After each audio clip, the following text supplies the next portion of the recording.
मैं आपको इस वीडियो में देने वाली हूँ मेरे HSC एग्ज़ाम का रिव्यू कि मेरा इस साल का 2025 का HSC एग्ज़ाम कैसा गया। शक्ल देख के तो पहचान ही गई, मेरा रिएक्शन देख के पहचान ही गई कि मेरा एग्ज़ाम कैसा ही गया होगा। ओके, उससे पहले कर लेती हूँ मैं आप लोग से एक प्यारा सा टाइम टेबल डिस्कशन, जो कि बहुत ज़्यादा ज़रूरी है इसके एग्ज़ाम के लिए, और वो भी साइंस स्ट्रीम के स्टूडेंट्स के लिए, क्योंकि मैं भी एक साइंस स्ट्रीम की स्टूडेंट हूँ। मैं अभी भी हुई। आपको बता दूँ तो मैंने ना एक बुक बनाया था जिससे मैंने लिखा था okay, don't read this, only read this but how. तो मैंने बुक बनाया था ये छोटा सा, और इसमें मैं टाइम टेबल लिखते गई थी अपना। मैं मंडे को ये करूँगी, मंडे को फिजिक्स, ट्यूसडे को केमिस्ट्री, वेडनेसडे को बायो, ऐसा ऐसा मैंने बनाया था। एंड जैसे कि बता दूँ तो मैंने लिया था PCMB, फुल फॉर्म तो आपको पता ही होगा, physics, chemistry, maths and bio, plus Hindi and English. तो मैंने ये मेरे 6 सब्जेक्ट है, तो मैंने उस हिसाब से अपना टाइम टेबल बनाया था। मैं बताती हूँ मेरा टाइम टेबल कैसे बनाया था। That is my first page time table, that's Monday 9 to 7 physics Monday. पर ऐसा कुछ हुआ ही नहीं था मेरा, मतलब मैंने ना सिर्फ हर जब देखा जाए ना, मैंने बस टाइम टेबल बनाते गई, पर उस पर मैंने कभी वर्क नहीं किया था।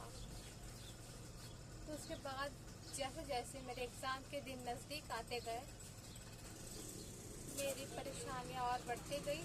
मैंने पढ़ा ही नहीं था फर्स्ट ऑफ ऑल। हाँ, पर मैं आप लोग को ये बताना चाहूँगी, मैंने इसमें लिख के रखा है जो कि एकदम बेस्ट है आपके लिए। जैसे कि बहुत सारे स्टूडेंट्स लोग नहीं जाते हैं ऑफलाइन क्लासेस, तो उन लोग के लिए ऑनलाइन क्लासेस वो भी फ्री यूट्यूब पर। मैं बताती हूँ कि उनको किन का वीडियो देखना चाहिए, मतलब कौन से चैनल का वीडियो देखना चाहिए या कौन से सर का जो इजी टू अंडरस्टैंड हो।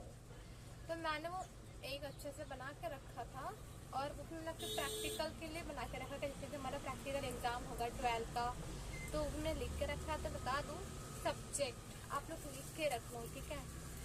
हम लोग को पढ़ने के लिए ऑनलाइन यूट्यूब पर किसका वीडियो देखना चाहिए, तो फिजिक्स का बता दो ना, तो अजय दुबे सर है, अजय दुबे, उनका एक यूट्यूब वीडियो है, बहुत सही दिखा, और वो फेमस हो चुके हैं। आई थिंक वो है फेमस ही है वो अजय दुबे सर का वीडियो बहुत सही, फिजिक्स के लिए बहुत अच्छा सिखाते हैं विद मस्ती। तो उनका समझना ठीक है, अच्छा सिखाते हैं, वो बहुत अच्छा सिखाते हैं। फिजिक्स के लिए मैं उनका ही सजेस्ट करूँगी, जिनको उनका देखना है तो वो देखें। और सेकंड फिजिक्स में मैं सेकंड सजेस्ट करूँगी फिजिक्स मुकेश ज्ञान सर, उनका आई थिंक मुकेश ज्ञान, फिजिक्स ज्ञान सर, ऐसा कुछ फिजिक्स ज्ञान मुकेश सर, उनका वीडियो मैं आपको देखने को सजेस्ट करूँगी। Because Ajay sir and physics ज्ञान मुकेश सर, ये दोनों फिजिक्स के लिए बहुत सही है। और तीसरा मैं बता ही देती हूँ, न्यू इंडियन एरा पे है, नाम नहीं याद आ रहा, पर उस पर बहुत सही दिखाते। हाँ, पर आपको बता दूँ कि आपको बस एक ही चैनल चाहिए जिसपे आपको हर चीज़ प्रोवाइड, मतलब हर चीज़ मिले। That is only one option for you, that is a new Indian era is the first platform. I think कि मतलब बहुत सही है, हर सब्जेक्ट को करवाया जाता है उस पर, और वो बहुत सही है। मतलब आपको जैसा चाहिए, जैसे कि आपको एक ही चैनल पे सब पढ़ना है, तो वो आपके लिए न्यू इंडियन एरा ही बेस्ट होगा। और सेकंड बता दो, जैसे कि आपको सेपरेट चाहिए, केमिस्ट्री का चाहिए, तो आपको सबसे बेस्ट होगा चैनल अभिषेक सर केमिस्ट्री बहुत सही सिखाते हैं वो सर। उनके लिए। और सेकेंड मतलब जैसे कि अभिषेक सर केमिस्ट्री पर अच्छा सिखाते हैं, और दूसरे केमिस्ट्री का देखना है, that is our new Indian era. And next क्योंकि जितना मैंने देखा है तो मेरे हिसाब से बहुत परफेक्ट है ये सब। देन बायो के लिए तो मैं सिर्फ एक ही सजेस्ट करूँगी, Prashant Tiwari sir, that is bio के लिए बहुत सही सिखाते हैं। न्यू इंडियन एरा पे जाओ, प्रशांत सर सर्च कर दो, यूट्यूब पर जाओ, प्रशांत सर बायो सर्च करो, आ जाएगा आराम से, सब कुछ हो जाएगा तुम लोग का बायो का। तो उसके लिए तुम लोग ये सर्च कर लेना, बायो तो न्यू इंडियन एरा ही ठीक है, उसके अंदर जो प्रशांत सर ठीक है। और इंग्लिश का ही तो प्रॉब्लम होता है, एग्जाम के एक दिन पहले से लोग पढ़ने बैठते हैं, तो उसके लिए बताऊंगी। एक है चैनल इंग्लिश फॉर ऑल, और एक और है रुद्रा मिश्रा नाम का, Rudra Mishra, that is perfect animated. वो बताता है पूरा एनिमेटेडली, वो पूरा कहानी दिखवाता है, नोवेल सेक्शन, पोएट्री एंड बस इतना सब दिखाता है। और एक और है शफाक नाज मीस, उन्होंने भी बहुत अच्छा से सिखाया, और उन्होंने भी एनिमेटेड डालना चालू कर दिया है, तो आप लोग इन तीनों चैनल पर डाल के देख सकते हो। पहला है इंग्लिश फॉर ऑल, सेकेंड है रुद्रा मिश्रा वाला चैनल, थर्ड है शफाक नाज मीस का। 3 चैनल का मैंने आपको नाम दिया, 3 में से आप कहीं भी जाके आप पढ़ सकते हो इंग्लिश का सब्जेक्ट। देन मैथ के लिए तो मैं एक ही सजेस्ट करूँगी, विजय sir, and that is New Indian Era. New Indian Era is the best platform for science stream. Yeah. तो न्यू इंडियन एरा के विजय सर बहुत अच्छा सिखाते हैं, और एक और सर है न्यू आए हैं, आई थिंक उनका नाम नहीं पता, पर मुझे विजय सर का नाम पता है। तो ये है सब्जेक्ट का कि आपको कहाँ से ये पढ़ना चाहिए, और बात आगे आई तो, और आगे की बात करूँ तो प्रैक्टिकल, जो कि सबसे बड़ा और सबसे स्कोरिंग चीज़ होता है प्रैक्टिकल एग्ज़ाम का, तो इसका भी बता दूँ तो ये है कि हमें फिजिक्स, बायो, केमिस्ट्री, मैथ, ये सारी तो प्रैक्टिकल है, कंपल्सरी है, एग्ज़ाम देना कंपल्सरी है, ऐसा है। तो कैसे उनके लिए हम कौन सा चैनल देखेंगे, कौन सा नहीं, सब पता है, सब बताती हूँ, सब मुझे पता है, सब बताती हूँ आपको।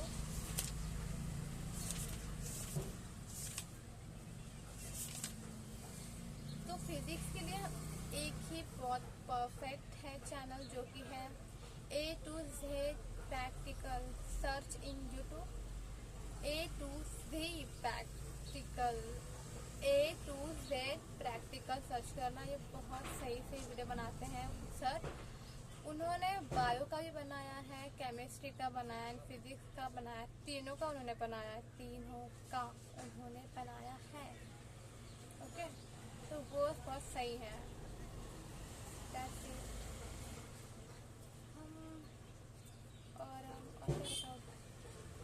और हाँ, एक एक्स्ट्रा हो जाता है, जैसे कि हेल्थ एंड फिजिकल एजुकेशन वाला, तो हेल्थ एंड फिजिकल एजुकेशन वाला आप लोग को बुक खरीदना पड़ेगा, बस उसमें भर के देना पड़ेगा, उससे कुछ काम नहीं, इतना पर देना पड़ता है इतना।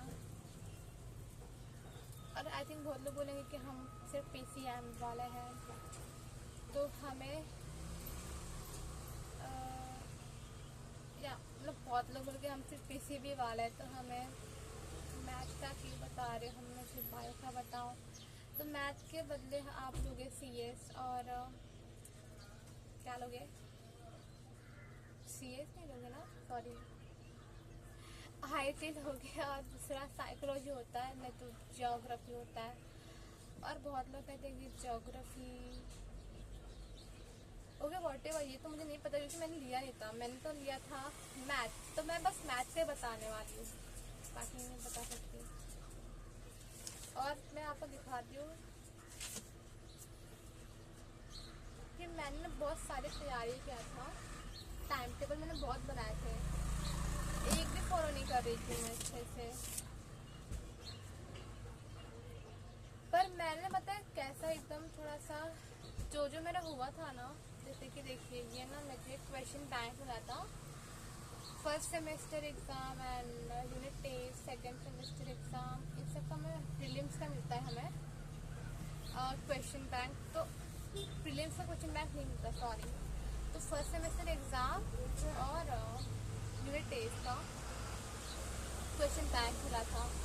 तो मैंने वही सेक्शन वाइज लिखे थे, उसको कितना मेरा मतलब हर चीज़ में एक रिकॉर्ड बनाते गए। तो वैसा आप करते रहोगे ना तो शायद आपको कुछ हो सकता है। रिकॉर्ड, हर चीज़ का रिकॉर्ड रखा करो अपने बुक में लिख कर।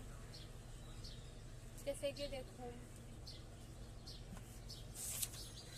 ये देखो मेरा केमिस्ट्री का, फिजिक्स और बायो का प्रैक्टिकल कॉलेज में कैसे हो रहा था मेरा, और कितना हो रहा था और क्या हुआ था। तो मैंने सब बना के रखा है। तो मतलब मैंने जितना परफॉर्म किया था, मैंने केमिस्ट्री में सेकंड प्रैक्टिकल परफॉर्म किया, थर्ड 8, 9, 18, 19, 23, ऐसे मतलब जितना मैंने परफॉर्म किया मैंने उस सबको टिक किया है। जितना मैंने नहीं परफॉर्म किया देखिए उसे मैंने टिक नहीं किया। तो मैंने हर चीज़ का मैंने एक रिकॉर्ड बना कर रखा, मतलब मेरा क्या क्या हुआ है कॉलेज में। और ये सब 12 के लिए बहुत परफेक्ट है क्योंकि हमें 12 का बहुत कन्फ्यूजन होता है, दैट्स वाई। और उसके बाद देखो मैंने एक धड़ाकेदार वाला बनाया था time table, but not follow it. उसके बाद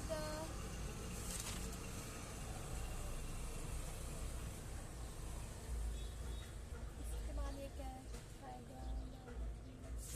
मुझे सोच समझ जा रही कि मैंने क्या क्या लिखा है। या दैट्स, मैं तुमको बता दूँ ना, ये जो है ना मैंने इंग्लिश का बना के रखा था कि मतलब मुझे एग्ज़ाम में क्या आएगा, तो उस हिसाब से मैंने पूरा तैयारी करके रखा था। मैंने पूरा पेपर पैटर्न देखा था, मैंने पूरा प्रीवियस ईयर के क्वेश्चंस देखे थे और उस हिसाब से मैंने समझा था कि ऐसे ऐसे क्वेश्चन आएंगे, और सच में वैसे क्वेश्चन आए भी थे। और मैंने पूरा बनाया था कि मतलब मुझे ये करना चाहिए। मैं बता दूँ, मैं बताती हूँ, ठीक है। आपको इंग्लिश में पेपर के लिए क्या करना चाहिए, इंग्लिश में क्या पढ़ना चाहिए। नोवेल एक ऐसा चीज़ है ना कि जिसको कोई पैराग्राफ नहीं आने वाला है, तो उसके लिए आपको खुद से ही वो जो वीडियोस है ना नोवेल के लिए ना, आप इसका वीडियो देखो, रुद्रा मिश्रा का चैनल है, उनका वीडियो देखो नोवेल के लिए। 4.1, 4.2, 4.3 एंड 4.4, ये 4 सेक्शन, ये 4 नोवेल है नोवेल सेक्शन में। तो ये चारों वीडियो आपको देखना पड़ेगा, तो आपको समझना पड़ेगा वो वीडियो, क्योंकि इसका कोई पैराग्राफ आने वाला नहीं है और हम लोग को अपने वर्ड से लिखना होगा एग्ज़ाम में। तो वो आपको करना है नोवेल, और ये 16 मार्क का आता है, तो प्लीज़ डोंट। और इसका तो 4.1 बहुत इजी होता है, तो 4.1 बहुत इजी है, वो करके जाना ही होगा। बाकी वो 4.2, 3, 4 वो आपको थोड़ा हो सकता है नॉट इजी। तो वो उसके बाद आपको, हाँ उसके बाद आता है हमारा राइटिंग स्किल, जो कि होता है उसमें हम लोग को पूरे एक क्वेश्चन में 3 ऑप्शंस होते हैं। तो उसमें से मैं आपको बताती हूँ, जो हमारा फर्स्ट क्वेश्चन होगा राइटिंग स्किल का, उसमें हमें 3 ऑप्शन मिलेंगे, पर हमें सिर्फ एक ही लिखना है, और वो लिखेंगे हम ड्राफ्टिंग वर्चुअल मैसेज, जो कि बहुत इजी होता है। और सेकंड क्वेश्चन में हम लिखेंगे इंटरव्यू क्वेश्चन, जो कि बहुत इजी होता है। और थर्ड में एक्सपांशन ऑफ आइडिया। फोर्थ में लिखेंगे रिव्यू बुक या फिल्म। और जो है ना रिव्यू बुक और फिल्म, ये इंटरव्यू क्वेश्चन, ये दोनों बहुत इजी होता है, तो इसको अच्छे से करके जाओ, ये बहुत इजी होता है रिव्यू क्वेश्चन और इंटरव्यू। तो बाद आगे अप्रिशिएशन। अप्रिशिएशन है ना, करने की ज़रूरत नहीं है, बस उसे समझ लो अच्छे से कि मतलब ये इसमें दिया क्या है। बाकी आप लोग अपने खुद बना के लिख ही लोगे। पर अप्रिशिएशन के लिए मैं आप लोग को एक ट्रिक देना चाहूँगी। यही ट्रिक थी जो आपके प्रीवियस ईयर में आया होगा, एक अप्रिशिएशन। जैसे कि आप प्रीवियस ईयर का क्वेश्चन पेपर देखेंगे, जैसे कि मैं अभी 2025 का पेपर दिया है, तो उससे पहले पेपर से पहले मैंने 2024 का मैंने क्वेश्चन देखा, तो उसमें आया था मेरा एग्जांपल लेते हैं कि उसमें आया था मेरा 2.2 वाला, जैसे कि इंडियन वीवर्स का आया था मेरा 2024 में। तो मैं उसे छोड़ के बाकी सब करूँगी, क्योंकि वो रिपीट नहीं करेंगे। जैसे कि देखो अप्रिशिएशन रिपीट नहीं किया जाता ना, जैसे कि ये एग्ज़ाम है 25 में जाता है, वो 26 में थोड़े डाल देंगे डायरेक्ट उठा के। तो वो 20 आपने बस एक साल प्रीवियस ईयर पे चीज़ को मत करो ऐसा, मतलब सिर्फ उसका अप्रिशिएशन मत करो, उसका अप्रिशिएशन मत करो बस। और आगे है लैंग्वेज स्टडी। लैंग्वेज स्टडी ही इजी होता है, बहुत इजी होता है, बस इसके मार्क है ना दिमाग ख़राब करने वाले हो जाते हैं। क्योंकि लैंग्वेज स्टडी का जो मार्क है ना इजी टू लेना होता है, पर हमसे सॉल्व नहीं कर पाते, क्योंकि हम समझ नहीं पाते कि कैसे हम सॉल्व करें लैंग्वेज स्टडी को। तो उसके लिए आपको बता दो कि हमें लैंग्वेज स्टडी में क्या क्या करना होगा। तो आप बताती हूँ, अल्टरनेटिव होता है, क्योंकि हमें बोला गया कि अल्टरनेटिव करना होगा। Showing proper use of the, मतलब हमें सेंटेंस दिया जाएगा, उसमें हम लोग को दो डाल के दो THOUGH इसको हमको डाल के वो करना होगा कंप्लीट। देन एक्सक्लेमेटरी वाला आ सकता है, सिंपल सेंटेंस बनाना आ सकता है, correct tense, then correct statement choose used to, then indirect narration, definite modal, auxiliary, no sooner than ये आएगा, देन इनडायरेक्ट स्पीच करना होगा, देन पैसिव वॉइस कर सकते हैं, सेंटेंस बिगिन विद इफ, ये सब करना होगा। और आगे बता दो तो एक्सट्रैक्ट पोयम। हाँ, उसके बाद आपको हर पोयम का क्वेश्चन आंसर करना ज़रूरी है। क्वेश्चन आंसर बस पढ़ लो, तो उसको कोई लर्न करने की ज़रूरत नहीं, बस पढ़ लो बस। देन प्रोज, आपको हर पैराग्राफ पढ़ लो, नहीं तो देख लो वीडियो उसका, क्योंकि पढ़ नहीं पाओगे इतना बड़ा। और वीडियो, और आपको जो नहीं समझा उसकी वीडियोस देखो। और मीनिंग, हाँ मैं ये बात बता दूँ ना, जो आप एग्ज़ाम दोगे ना पैराग्राफ वाला, प्रोज का सेक्शन ए ही होता है जिसमें आपको प्रोज का देना पड़ता है, उसमें आपको मीनिंग 100% पूछ जाते हैं मीनिंग। तो जो भी कुछ आने वाला है ना, जैसे कि मुझे ये एग्ज़ाम में आया था और टेक्नोलॉजी का आया था, बिग डाटा वाला आया था चैप्टर, तो उसमें मीनिंग वाला पूछा गया था। हर साल पूछते हैं, हर साल, और इट इज़ डेफिनेट तुक्का मीनिंग एग्जाम। तो ये मीनिंग वाला है ना, ये पूछा जाता है। तो मीनिंग हमें बस जो होते ना पैराग्राफ के बाजू में लिखे रहते हैं, वो बस पढ़ लो एक बार, बस बाकी अपने दिमाग से सॉल्व करो। उसके बाद